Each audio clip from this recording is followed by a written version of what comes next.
ನಾನು ಯಾವತ್ತಾದರೂ ಎಲ್ಲಾದರೂ ಹೋಗ್ಬೇಕಾದ್ರೆ ಒಬ್ಬೊಬ್ಬನೇ ಹೋಗ್ತಾ ಇರ್ತೀನಿ. ಆದರೆ ಇವತ್ತಂತೂ ಸಿಕ್ಕಾಪಟ್ಟೆ ಜನ ಲೋಕಲ್ಸ್ ಇದ್ದಾರೆ ನಮ್ಮ ಜೊತೆ. ಈ ಬೋಟಲ್ಲಿ ಹಾಗೆ ನದಿಲಿ ಹೋಗ್ಬೇಕು 2 ಅವರ್ ಗುರು. ಅಯ್ಯೋ, ಟ್ರೈಬಲ್ ಜನಗಳ ಹತ್ರ ರೀಚ್ ಆಗೋದೇನು ಸುಲಭದ ಮಾತಲ್ಲ. ಸ್ಪೀಡ್ ಬೋಟ್ ರೆಡಿ ಆಗಿದೆ. ಓಹೋ, ಅಲ್ಲಾಡ್ತದಲ್ಲ ಗುರು ಇದು. ಚಿಕ್ಕ ಬೋಟ್ ಇದು. ಈ ಚಿಕ್ಕ ಬೋಟಲ್ಲಿ 2 ಅವರ್ ನದಿಲಿ ಹಂಗೆ ಹೋಗ್ತಾ ಇರಬೇಕು. ಈ ಚಿಕ್ಕ ಬೋಟಲ್ಲಿ ಎಷ್ಟೊಂದು ಜನ ಬರ್ತಾವ್ರ. ಇಲ್ಲ ನೋಡ್ರಿ, ಕುಂತ್ಕೊಳ್ಳಕ್ಕೂ ನಿಂತ್ಕೊಳ್ಳಕ್ಕೂ ಜಾಗ ಇರಲ್ಲ ಗುರು. ಆ ಪಾಟಿ ಜನ ಹತ್ತುತ್ತವ್ರೆ.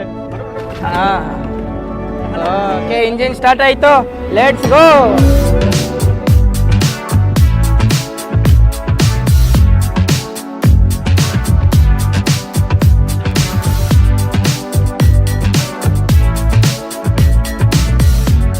ನಾನು ನಿಮಗೆ ಹಳೆ ವಿಡಿಯೋದಲ್ಲಿ ಬೇರೆ ಟೂರಿಸ್ಟ್ ಜಾಗಗಳೆಲ್ಲ ತೋರಿಸ್ತೀನಲ್ಲ, ಅಲ್ಲಿ ಯೂಶುವಲ್ ಆಗೆಲ್ಲ ಟೂರಿಸ್ಟ್ಗಳು ಹೋಗ್ತಾ ಇರ್ತಾರೆ. ಸೊ ಪ್ರೈಸಸ್ ಎಲ್ಲ ಅಫೋರ್ಡಬಲ್ ಆಗಿರುತ್ತೆ. ಈ ಜಾಗಗಳಿಗಂತೂ ಜನ ಹೋಗೋದು ತೀರಾ ಕಮ್ಮಿ.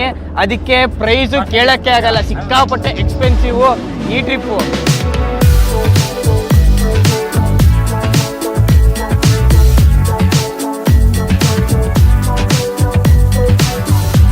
ಗುರು, ಜನಗಳು ತಿನ್ನುವಂಥ ಜನ ನೋಡೋಕ್ಕೆ ಆಲ್ರೆಡಿ ಬಂದಿಲ್ಲ. ಮೇನ್ ವಿಲೇಜ್ ಹತ್ರ ಬಂದಿದ್ದೀವಿ, ಇಲ್ಲಿಂದ ನಡ್ಕೊಂಡು ಹೋಗ್ಬೇಕು. ನಾನು ಯಾವತ್ತಾದರೂ ಎಲ್ಲಾದರೂ ಹೋಗ್ಬೇಕಾದ್ರೆ ಒಬ್ಬೊಬ್ಬನೇ ಹೋಗ್ತಾ ಇರ್ತೀನಿ. ಆದರೆ ಇವತ್ತಂತೂ ಸಿಕ್ಕಾಪಟ್ಟೆ ಜನ ಲೋಕಲ್ಸ್ ಇದ್ದಾರೆ ನಮ್ಮ ಜೊತೆ.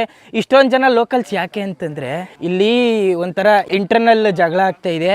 ಈ ವೆಸ್ಟ್ ಪಪುವಾ ರಾಜ್ಯ ಇದೆಯಲ್ಲ, ಇಂಡೋನೇಷ್ಯಾದು, ಈ ವೆಸ್ಟ್ ಪಪುವಾ ರಾಜ್ಯನ ಬೇರೆ ಸಪ್ರೇಟ್ ದೇಶ ಮಾಡಬೇಕು, ಇಂಡಿಪೆಂಡೆಂಟ್ ದೇಶ ಮಾಡಬೇಕು ಅಂತ ಕೆಲವು ಜನಗಳು ಮಾತಾಡ್ತಾ ಇದ್ದಾರೆ. ಅದಕ್ಕೇ ಒಬ್ಬೊಬ್ಬನೇ ಫಾರಿನವನ್ ಯಾರಾದರೂ ಬಂದ್ಬಿಟ್ಟು ಒಬ್ಬೊಬ್ಬನೇ ಈ ವೆಸ್ಟ್ ಪಪುವಾದಲ್ಲಿ ಓಡಾಡ್ತಾ ಇದ್ರೆ ಡೌಟ್ ಬಂದ್ಬಿಟ್ಟು ಏನಾದರೂ ತೊಂದರೆ ಆಗ್ಬೋದು ಅಂತ ಇಲ್ಲಿನ ಲೋಕಲ್ ಜನಗಳನ್ನ ಒಂದು 5-6 ಜನನ್ನ ಕರ್ಕೊಂಡು ಓಡಾಡ್ತಾ ಇದ್ದೀನಿ ಈ ಟ್ರಿಪ್ಪಲ್ಲಿ.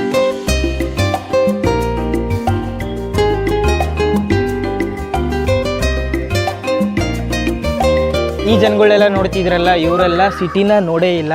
ಸಿಟಿಗೆ ಇಲ್ಲಿಂದ ಹೋಗ್ಬೇಕು ಅಂದರೆ ಫ್ಲೈಟಲ್ಲೇ ಹೋಗ್ಬೇಕು. 300, 400, 500, 600 ಕಿಲೋಮೀಟ್ರ್ ಹೋಗ್ಬೇಕು ಅಂತಂದ್ರು ರೋಡ್ ಕನೆಕ್ಟಿವಿಟಿ ಇಲ್ಲವೇ ಇಲ್ಲ. ಫ್ಲೈಟಲ್ಲೇ ಹೋಗ್ಬೇಕು, ಫ್ಲೈಟಲ್ಲೇ ಬರಬೇಕು. ಅದು ಸ್ವಲ್ಪ ತಲೆನೋವಿನ ಕೆಲಸ. ಈ ಜನಗಳೆಲ್ಲ ಔಟ್ಸೈಡ್ ಜನಗಳಿಂದ ಎಲ್ಲ ಅನ್ಕಾಂಟ್ಯಾಕ್ಟೆಡ್ ಜನಗಳು.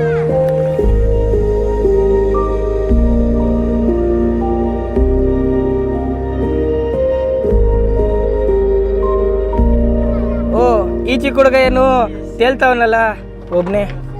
ಅಯ್ಯಪ್ಪ ಗುರು, ಇಲ್ಲಿನ ಲೈಫ್ ಸ್ಟೈಲ್ ಅಂತೂ ಜನಗಳ್ದು ಸಿಕ್ಕಾಪಟ್ಟೆ ಕಷ್ಟ. ನಾವೇನಾದರೂ ಇಲ್ಲಿ ಇದ್ದಿದ್ರೆ ಏನು ಮಾಡ್ತಾ ಇದ್ವಿ ಇಮ್ಯಾಜಿನ್ ಮಾಡ್ಕೊಳ್ಳಿ. ತೀರಾ ಕಷ್ಟ ಗುರು ಇಲ್ಲಿ ಜೀವನ ಮಾಡೋದು.